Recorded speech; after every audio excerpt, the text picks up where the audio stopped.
Hi hello नमस्कार, कसे आहात तुम्ही सगळे? तर आज माझं मॉर्निंग रुटीनसोबत ज्या काही किचनमधल्या अशा काही गोष्टी आहेत की ज्या आपलं किचनमधलं जे काम आहेत ना ते थोडंफार हलकं करतील किंवा अशा काही युनिक वस्तू आहेत की ज्या मी माझ्या डेली रुटीनमध्ये यूज करते, ज्या खरंच युजफुल आहेत की नाही हे तर तुम्हीच ठरवाल.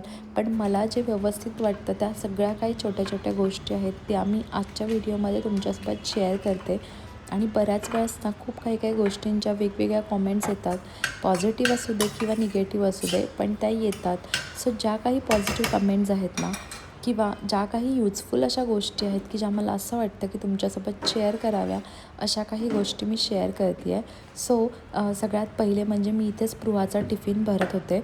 तर हा जो टिफिन आहे ना हा 3 कंपार्टमेंटचा आहे. तुम्ही याच्यामध्ये काहीही ग्रेव्हीचं दिलंत ना तरी देखील टिफिनमधून काहीच इकडे तिकडे लीक होत नाही.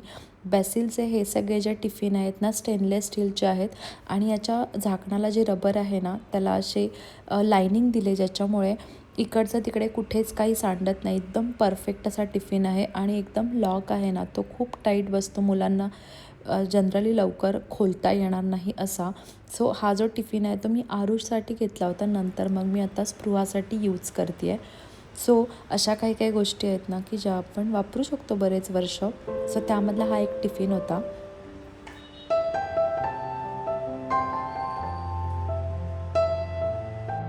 तर आत्ताच रिसेंटली मॉर्निंग रुटीन खूप वेगळं झालेलं आहे, कारण आरुषची एक्झाम चालू आहे, हाफ डे स्कूल असल्यामुळे लंचचा जो टिफिन आहे ना तो स्किप झालेला आहे. त्याच्यामुळे फक्त सकाळी ब्रेकफास्टचा जो टिफिन आहे त्यासाठी पोहे बनवले होते. सो स्पृहाला देखील टिफिनमध्ये पोहेच दिले होते. थोडंसं असं रिलॅक्स रुटीन असेल ना तर बरं वाटतं. तर लवकर अंघोळ करून घेतली, देवपूजा करून घेतली आणि नंतर सगळं काही मुलांचं टिफिनचं वगैरे झाल्यानंतर चहा घेतला आम्ही दोघांनी पण. थोडंसं छान वाटतं, फ्रेश वाटतं आणि मगच नंतर मी जेवणाची जी काही तयारी आहे ना ती करणार आहे. सो कसं होतं ना कधीतरी अशा वेगवेगळं आपलं जे रुटीन जर आपण फॉलो केलं ना तर आपल्याला देखील थोडंसं छान वाटतं. सो मला ह्या छोट्या छोट्या ज्या गोष्टी आहेत ना ह्या मला घरामध्ये काम करायला, म्हणजे आज मी जेवण बनवणार आहे ना त्याच्यासोबत काही काही छोटी मोठी कामं जी आहेत किचनमधली ती देखील मी सायमल्टेनियसली करत असते. सो त्यामुळे नंतर परत किचनमधलं काही छोटं मोठं काम आहे ना त्यासाठी जायला लागत नाही. नाश्ता असा स्पेसिफिकली मी काही करत नाही, पण ड्रायफ्रूट्स वगैरे असतील तर चहासोबत घेते, कारण मला चहा स्किप करता येत नाही आहे. सो आज थोडेसे म्हटलं पोहे घेऊया कारण ते मला आवडतात. त्यानंतर लगेचच मी जेवणाच्या तयारीला लागले, कारण थोडं थोडं साईड बाय साईड आपली बरीच कामं होत असतात. सो म्हटलं चला आपण ॲटलीस्ट स्टार्ट करूया. सो आज वेडनेसडेसाठी म्हणून म्हटलं चला अंड्याची भाजी करून घेऊया. तर एक साईडला अंडे उकडायला ठेवते आणि पीठ मळून घेते.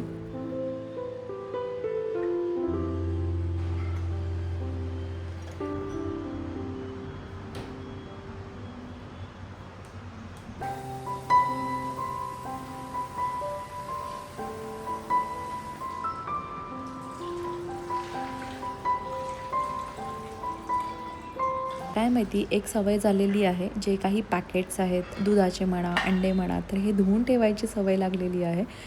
सो चांगली सवय आहे असं वाटतं आहे, पण थोडंसं आहे ना वेळ जास्त खातं. पण आता लागलेली आहे सवय, सो ती मोडता येत नाही आहे. तर इथे मी अंडे धुवून घेतल्यात, आता मी इथे उकडायला ठेवते.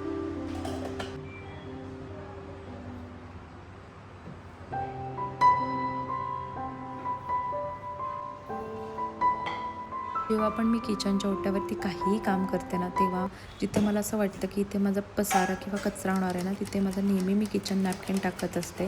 पीठ मळायला जनरली आपण बाऊल वगैरे यूज केलं ना तर पीठ आपलं कमी सांडतं. आणि ही जी एक म्हणजे चाळणी आहे जी मी आत्ता रिसेंटली परचेस केली होती, इतकी मस्त आहे ना, गव्हामध्ये जर काही छोटा मोठा कचरा असेल ना तर तो काहीच होत नाही आणि मेन म्हणजे पीठ एकदम छान मऊ मळलं जातं. सो ही अशी एक चाळणी आहे जी आपल्या डब्यामध्ये आपण कॉन्स्टंटली ठेवली ना तरी देखील काही होणार नाही. मला तर एकदम परफेक्ट असा हा प्रॉडक्ट आहे तो वाटतो. आणि तसंच पीठ मळण्यासाठी देखील आपण बाउल्स वगैरे वापरतो. सो माझ्याकडे हा एक एक्स्ट्राचा कॅसरॉल होता, ज्याला झाकण आहे. म्हणजे पीठ मळून झाल्यानंतर आपण झाकून ठेवतो कपडा टाकून. सो तसा कपडा टाकायला मला नाही आवडत, म्हणून म्हटलं चला हा जो कॅसरॉल आहे ना, जेव्हा कमी वगैरे पीठ असतं ना, तेव्हा यूज करायला एकदम परफेक्ट आहे. झाकून ठेवायला देखील एकदम परफेक्ट आहे. सो अशा काही काही वस्तू आहेत आपल्या घरामध्ये पडून असतात, सो त्या मी अशा पद्धतीने यूज करते. किचन नॅपकिन्स जे आहेत ते जनरली आपण पीठ मळताना, कांदा वगैरे काही चॉपिंग करताना तुम्ही घेतलात ना, तर आपल्या किचनचा ओटा आहे ना, तो खूप जास्त खराब होत नाही. बघा इथे पीठ जरी मळून ठेवलं ना, तरी दुसरं काही प्लेट त्याच्यावरती न ठेवता तर कॅसरॉलचं त्याचं झाकण ठेवलं, तर ते एक साईडला ठेवलं तरी असं काही वेगळं वाटणार नाही. नॅपकिन घेतल्यानंतर आपण नॅपकिन बाहेर झटकला ना, की आपला ओटा जास्त खराब होत नाही. असे बरेच काही काही यूज असतात किचन नॅपकिन्सचे. तर बघा अंडे थंड होतात आणि पीठ देखील थोडा वेळ राहील, सेट होईल. सो म्हटलं तोपर्यंत ही छोटी मोठी जी कामं आहेत ना, ती करून घ्यावी. तर मनी प्लांट्सबद्दल तुम्ही मला नेहमी विचारत असता. सो हे जे कटिंग्ज आहेत ना, हे बघा मी अशा कुठल्याही बॉटल्स असतात ना, त्याच्यामध्ये टाकून ठेवते आणि त्याला रूट्स येतात. सारखं पण जर त्याच्यातलं पाणी चेंज करत गेलो ना, तर ह्या ज्या बॉटल्स आहेत ना, ह्या देखील खूप खराब होत नाही. तुम्ही पाणी जर बदललं नाही ना, तर त्याच्यामध्ये शेवाळ वगैरे व्हायची शक्यता असते. सो मी कॉन्स्टंटली पाणी बदलत असते. जेव्हा वेळ मिळतो तेव्हा ह्या व्यवस्थित धुवून ठेवत असते. त्याच्यामुळे बाटल्या ज्या आहेत ना, ह्या त्या स्वच्छ राहतात. बघा आता एखाद दुसरी बाटलीतलं पाणी जर माझं चुकून राहिलं, तर तुम्हाला माझ्या देखील बॉटल्स खालून पिवळ्या झालेल्या दिसतील. पण तरीही त्याच्यामध्ये रूट्स येत असतात, कारण मी आधेमध्ये बॉटल जरी धुतली नाही ना, तरी पाणी मी त्याच्यातलं बदलत असते. म्हणून मनी प्लांट्सची जी ग्रोथ आहे ना, ती इतकी फास्ट होते. आता घरामध्ये इतके सारे कटिंग आणि इतकी सारी झाडं झालेली आहेत ना, तर आता असं वाटते की आता नाही, आता यांना पाण्यामध्येच ठेवावं, कारण खूप जास्त असं वेल व्हायला लागलेलं आहेत. सो ही काही आहेत ना, मी ड्राय बाल्कनीमध्ये देखील छान वाटतं म्हणून हे सगळे कटिंग्ज इथे ठेवलेले आहेत.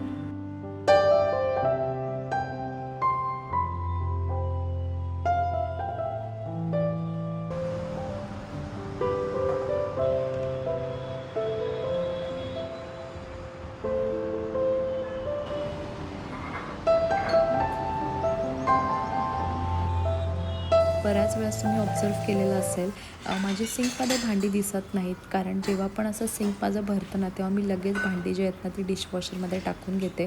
डिशवॉशर एका टायमाला जरी लावला तरी होतो, पण माझी भांडी खूप जास्त होतात एका टायमाची. त्याच्यामुळे मी दिवसातून 2 वेळा माझा डिशवॉशर चालवते. सो आत्ताच बघा इथे फक्त म्हणजे ब्रेकफास्ट आणि थोडंफार चहा वगैरे झालेलं आहे, तरी भांडी भरपूर होतात. त्यामुळे आणि डिशवॉशरचा सेपरेटली मी व्हिडिओ तुमच्यासोबत नक्की शेअर करीन. त्याचे काय यूज आहेत, कसं यूज करायचं, सगळंच काही. सो मला तरी हा यूजफुल वाटतं आणि मला वाटतं एकदा डिशवॉशरची सवय झाली तर तुम्हाला म्हणजे मेडचं जे काम आहे ना, ते पटणार नाही असं मला वाटतं आहे. म्हणजे माझा मी पर्सनल एक्सपिरियन्स शेअर करते. पण भांडी एकदम छान आणि मस्त निघतात. फक्त काही काही गोष्टी ज्या आहेत ना, त्या आपल्याला म्हणजे वेळखाऊ असतात, पण ठीक आहे. इथे भांड्यांबद्दल बोलणं चालूच आहे, तर एका ताईंची खूप वेळा कमेंट येते की जी माझी डिश ड्रायिंग मॅट आहे त्याच्याबद्दल. तर आज मी स्पेसिफिकली त्यांच्यासाठी माझी जी मॅट आहे तिच्याबद्दल काही गोष्टी त्यांना जाणून घ्यायच्यात. म्हटलं सगळ्यांना जाणून घ्यायच्या असतील म्हणून म्हटलं चला. तर ही जी डिश ड्रायिंग मॅट आहे ना, ती यूजफुल आहे की नाही ती तुम्हीच ठरवा.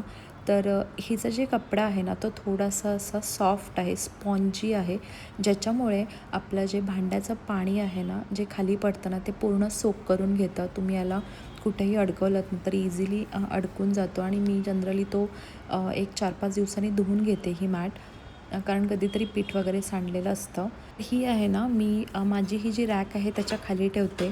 कारण कसं होतं, जेव्हा आपण भांडी घासतो तेव्हा आहे ना, खाली पाण्याचे ड्रॉप्स राहतात आणि ते आहे ना, पांढरे पांढरे डाग नंतर ओट्याला दिसतात आणि मग ते परमनंटली राहून जातात. आणि जर तुमच्याकडे पण हार्ड वॉटर येत असेल तर ते खूप स्टबन होऊन जातात. सो ते डाग नको पडायला आणि आपला जो ओटा आहे ना, तो कॉन्स्टंटली ड्राय राहण्यासाठी ही जी मॅट आहे ती यूज करतात.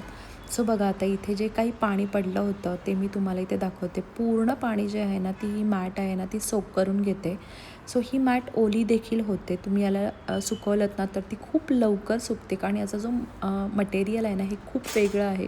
यामधले आता बऱ्याच ब्रँड्सचे आलेले आहेत. मी जे काही प्रॉडक्ट्स आहेत, माझी IKEAची आहे, मी तो प्रॉडक्ट टॅग करेन आणि याच्यामध्ये कमी रेटची जी आहे मॅट ती देखील मी टॅग करेन. सो तुम्ही फक्त ही जरी मॅट यूज केलीत भांडी ठेवायला, तुमच्याकडे रॅक नसेल स्टीलची तरी देखील खूप छान काम करतं. तुम्हाला रॅक नसेल घ्यायची, फक्त मॅट घेतलीत ना तरी एकदम बेस्ट ऑप्शन आहे.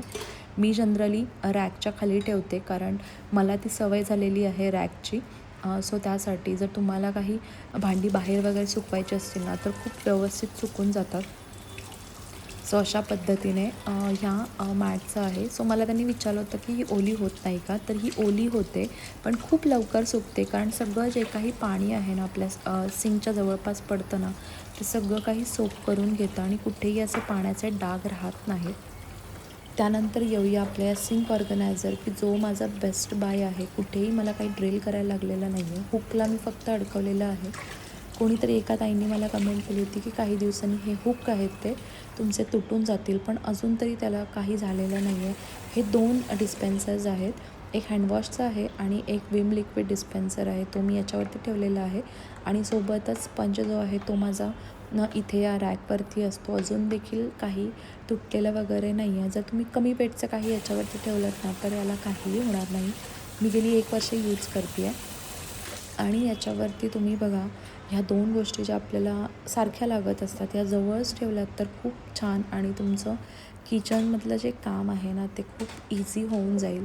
त्यानंतर मी इथेच एका हुकला वायपर लावलेला आहे की पटकन इथलं जे काही पाणी आहे ना ते आपल्याला पटकन वाईप करता येतं.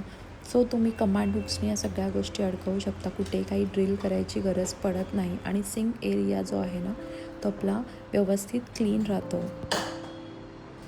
बघा जेव्हा मी सिंक एरिया माझा थोडासा साफ केला तरी देखील परत किचनमध्ये काम करायला खूप छान वाटतं. सो आता माझं जेवणाची तयारी चालू आहे. पहिले मी भात लावून घेते आणि भातासाठीचा हा जो छोटासा कुकर आहे जो मी आत्ता नवीन घेतलेला आहे प्रेस्टिजचा 1.5 अल्फा लिटर आहे. कारण छोटू साईज आहे, कॉम्पॅक्ट आहे पण याच्यात आणि खूप हलका आहे. मेन म्हणजे ह्याला अल्फा का नाव दिलं आहे कारण हा खूप हलका आहे आणि आपल्याला डेली यूजसाठी एकदम परफेक्ट आहे. सो कॉस्ट थोडीशी जरी जास्त असेल ना तरी देखील मला वाटते त्याची जी क्वालिटी आहे ना ती खूप छान आहे. हलका असल्यामुळे आपण सारखं पटकन कुठेही कसाही यूज करू शकतो. खूप हेवी असेल तर आपल्याला देखील प्रॉब्लेम होतो. जसा माझा पितळेचा कुकर आहे तो खूप हेवी आहे. सो तो मी डेली वापरत नाही आहेत. सो जेव्हा पण पूजेचं काही प्रसाद वगैरे बनवायचा असेल सो त्यासाठीच मी तो पितळेचा कुकर आता ठेवून दिलेला आहे. डेली यूजसाठी वापरायला घेतला होता पण मॅनेज होत नसल्यामुळे तो मी आत्ता फक्त प्रसाद वगैरे पूजेचं काही असेल तर त्यासाठी मी यूज करणार आहे. सो हा जो कुकर आहे ना हा माझा आत्ता रिसेंट फेवरेट झालेला आहे आणि याची शॉर्ट देखील मी तुमच्यासोबत शेअर केलेली आहे. आय होप तुम्ही बघितली असेल. मी इथे भातामध्ये थोडीशी बडीशोप ॲड करते कारण मुलांना जर फक्त राईस खायचा असेल ना तर बडीशोपनी थोडीशी टेस्ट आहे ना ती एनहॅन्स होते. मी जिरे देखील टाकते जेव्हा असं काही नॉनव्हेज वगैरे असेल तर. पण म्हटलं आज फक्त आपण बडीशोप आहे ते टाकूया. तुम्ही देखील नक्की ट्राय करू शकता. थोडीशी टेस्ट तुम्हाला नक्की वेगळी लागेल.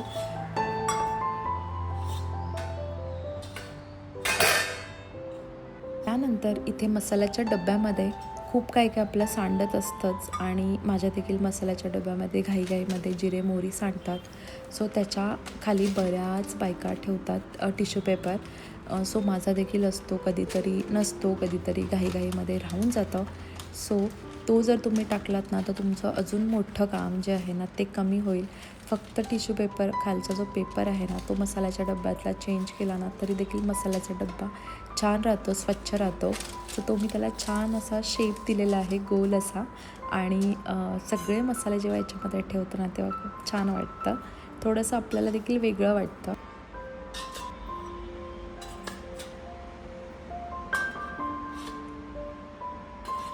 थोडंसं रिलॅक्स असल्यानंतर किचनमध्ये आहे ना जी काही छोटी मोठी कामं आहेत ना ज्याला आपल्याला बराच वेळ जातो कधीतरी सो ती देखील कामं करून घेते. जसे की माझे जिरे संपले होते डब्यामधले आणि बऱ्याच काय काय बरण्या ज्या आहेत ना त्या देखील रिकाम्या झाल्या होत्या. मिठाची बरणीमध्ये थोडंसं मीठ होतं ते काढून मी बरणी घासून घेतली होती. अशा 3-4 बरण्या होत्या ना त्या मी घासून ठेवल्या होत्या सकाळी आणि त्या म्हटलं चला आता सोबतच पटापट जेवढं काही भरता येईल ना तेवढं भरून घेते. तर जेव्हा आपण असं कामात काम करतो ना तेव्हा आपल्याला खूप काय काय कंटाळा येत नाही किचनमध्ये काम करायचा. सो जे काही मला भरून ठेवायचं ते मी काढून घेते. म्हणजे आपल्याला एक आयडिया येते. परत आपलं जे काही स्टोअर केलेलं आहे ग्रॉसरी ती देखील लक्षात येते की हां आपल्याकडे हे देखील आहे. सो आपल्याला हे आत्ता तरी 15-20 दिवस लागणार नाही आहे किंवा हे आपल्याला आत्ता लागणार आहे असं देखील लक्षात येत असतं. सो आधीमध्ये अशी नजर ते घरामध्ये किचनमध्ये पडली तरी देखील काही गोष्टी एक्स्ट्रा होत नाहीत.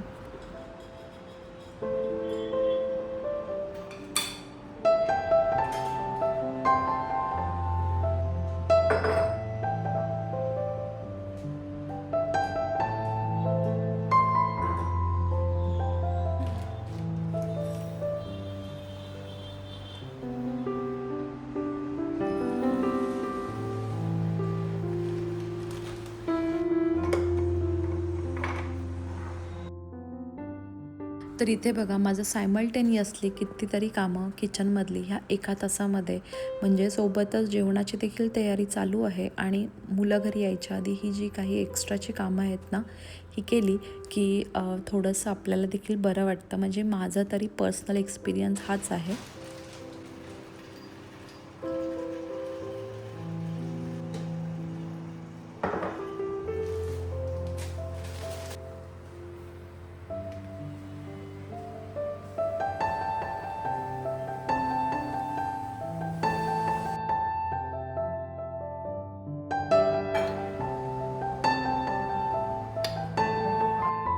तर किचनच्या ओट्याजवळचे जे काही कॅबिनेट्स आहेत ना तिथे तुम्हाला अशा काही गोष्टी मिळतील की ज्या मला आपल्याला सारख्या लागतात अशा गोष्टी मी ठेवलेल्या आहेत.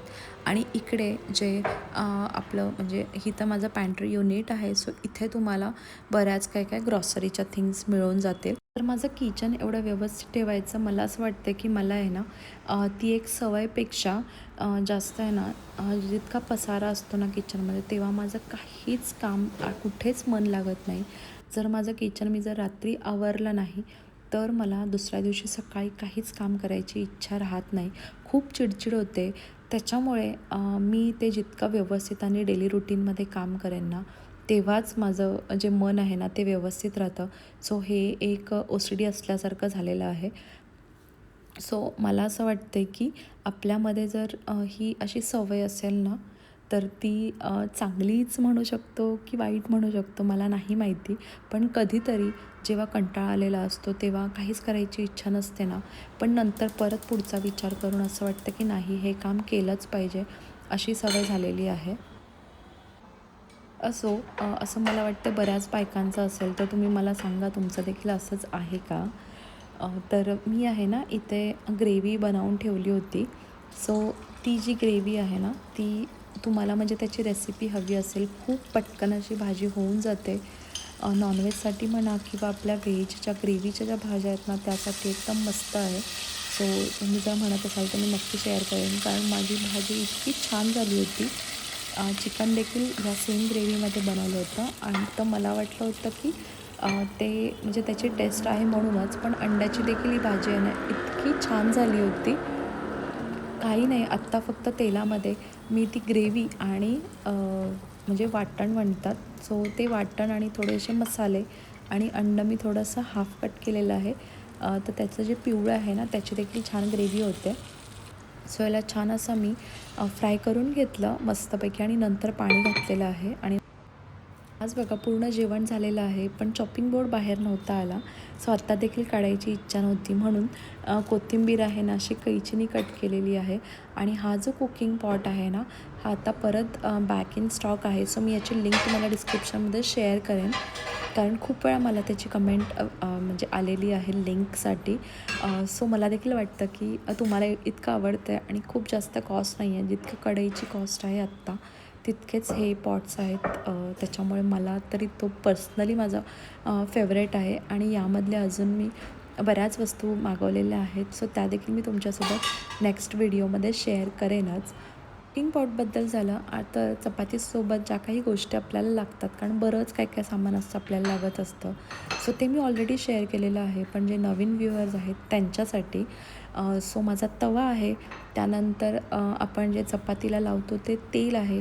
सो कधीतरी आपलं तळलेलं तेल असतं ते ह्या छोट्याशा अशा तुम्ही सिरामिक्सच्या किंवा कोणत्याही डब्यामध्ये भरून ठेवलं तर ते तुम्ही चपातीला वापरू शकता.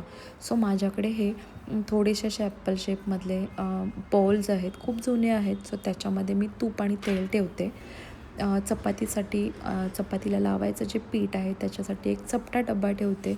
खाली एक नेहमी मी मॅट टाकत असते आणि त्यानंतर सगळ्यात शेवटी म्हणजे हा जो तवा आहे तो स्टाहलचा हा हनीकोमचा जो तवा आहे ना, याच्यामध्ये चपाती बिलकुल चिकटत नाही. तुम्ही इथे बघू शकता इतक्या पटकन अशा चपात्या होतात. गॅस आपल्याला खूप हाय फ्लेमवरती नाही ठेवायचं आहे, कमी फ्लेमवरती ठेवायचं आहे. खूप छान अशी चपाती होते आणि मी चपातीला जे आतमध्ये तेल लावते तेच असतं. मी वरून कधीच चपातीला तेल लावत नाही, तरी देखील चपाती खूप छान सॉफ्ट होते. तर आता बऱ्याच जणांनी किचनमध्ये भांडी जी आहेत ती बदललेली आहेत. स्टील आता थोडंसं जास्त चालू आहे. सो त्यामध्ये हा जो तवा आहे ना, हनीकॉम्ब शेपमुळे चपाती चिकटत नाही, व्यवस्थित बनते. तर बघा माझ्या सगळ्या चपात्या झालेल्या आहेत, पण किचनच्या ओट्यावरती काही कचरा नाही झालेला आहे. आता जी काही भांडी आपल्याला किचनमध्ये लागलेली आहे चपाती करायला, त्या सगळ्या गोष्टी मी पुसून कॅबिनेटमध्ये ठेवून देते आणि प्रत्येक गोष्ट बघा जवळच ठेवलेली आहे. इझिली कुठल्याही कॅबिनेटमध्ये कचरा होणार नाही. पिठाच्या डब्याच्या खाली एक छोटीशी मॅट टाकलेली आहे, ज्यामुळे पूर्ण कॅबिनेट माझा खराब होणार नाही. मॅट रिप्लेस केली तरी देखील काही प्रॉब्लेम होत नाही. आणि इथे जवळच मी पोलपाट लाटणं ठेवलेलं आहे. त्याचा एक स्टँड देखील मी आधी वापरत होते, पण त्याला ड्रिल करायची गरज आहे. सो त्यासाठी तो राहून गेला आहे. त्याची जागा अजून फिक्स होत नाही आहे. 1 वर्ष झालं इथे येऊन, पण अजून त्याची जागा फिक्स झालेली नाही आहे. पण तो देखील मी लवकरच तुमच्यासोबत शेअर करेन. बघा अशा पद्धतीने रुटीनसोबत कसं किचन मॅनेज करते त्या छोट्या छोट्या गोष्टी शेअर केलेल्या आहेत. आय होप तुम्हाला आजची व्हिडिओ नक्की युजफुल राहिली असेल.